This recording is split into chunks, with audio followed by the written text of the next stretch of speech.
আপনারা তো সবসময় আমাকে বিরক্ত করবেন, সবসময় একটা প্রেশার ক্রিয়েট করবেন। অর্থাৎ কেন এই নকল ওষুধ বিক্রি হবে, কেন এই ডায়াবেটিকের স্ট্রিপ নকল বিক্রি হবে, সেই জায়গাটাই তো আমি আপনাদের ভয়েস দেখি।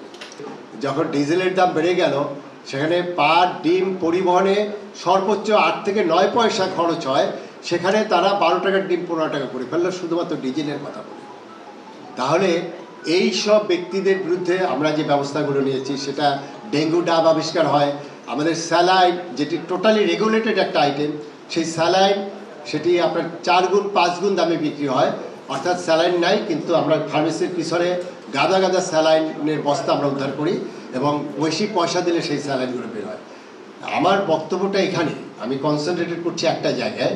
আমরা যে কাজগুলো করছি, আপনারা জানেন আমাদের লজিস্টিক প্রবলেম আছে, আমাদের জনবলের প্রচণ্ড আমরা খরায় ভুগছি। এখনও আমরা 17টা জেলায় আমাদের এখন একটি মাত্র অফিসার, সেই অফিসারকে আমরা পদায়ন করতে পারিনি।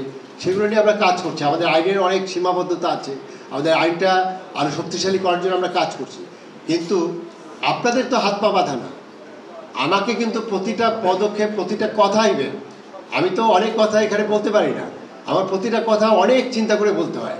কিন্তু আপনাদের তো হাত পা বাঁধা নয়, আপনি তো স্বাধীন, আপনারা কি মুক্ত বিহঙ্গ, আপনারা ইচ্ছা করলে যে কোনো জায়গায় উড়ে চলে যেতে পারেন।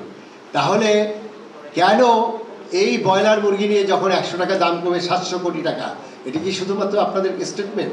আমার হয়তো একটা স্টেটমেন্ট, আমি এটা রিপোর্ট করেছি এবং সেই রিপোর্টের পরে আপনারা জানেন কম্পিটিশন কমিশনের মামলা হয়েছে, অনেকগুলো বিষয়ে মামলা হয়েছে, 70টা মামলা হয়েছে এবং সেটির প্রায় 13টার বোধহয় ভার্ডিক্ট আসছে, তাদের বিরুদ্ধে ব্যবস্থা হয়েছে।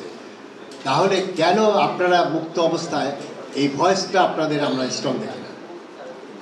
আমি প্রত্যাশা করব শুধুমাত্র ক্যাবের প্রেসিডেন্ট, সেক্রেটারি অথবা একটি আইডি কার্ড, এটি যেমন একটি সম্মান।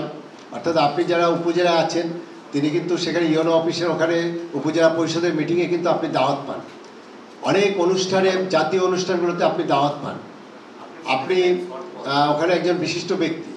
আপনি যখন জেলা পর্যায়ে আছেন, আপনাকে কিন্তু প্রেসিডেন্ট, সেক্রেটারিকে আমাদের কোঅর্ডিনেশন মিটিং সহ জেলায় বিভিন্ন মিটিংয়ে কিন্তু আপনাদেরকে ইনভাইট করা হয় এবং সেখানে আপনার ক্যাবের কিন্তু এখন অফিসিয়ালি আমরা ক্যাবিনেট ডিভিশন থেকে ক্যাবের প্রতিনিধিকে আমরা জেলা সমন্বয় কমিটিতে আমরা সদস্য পদ আমরা দিয়েছি।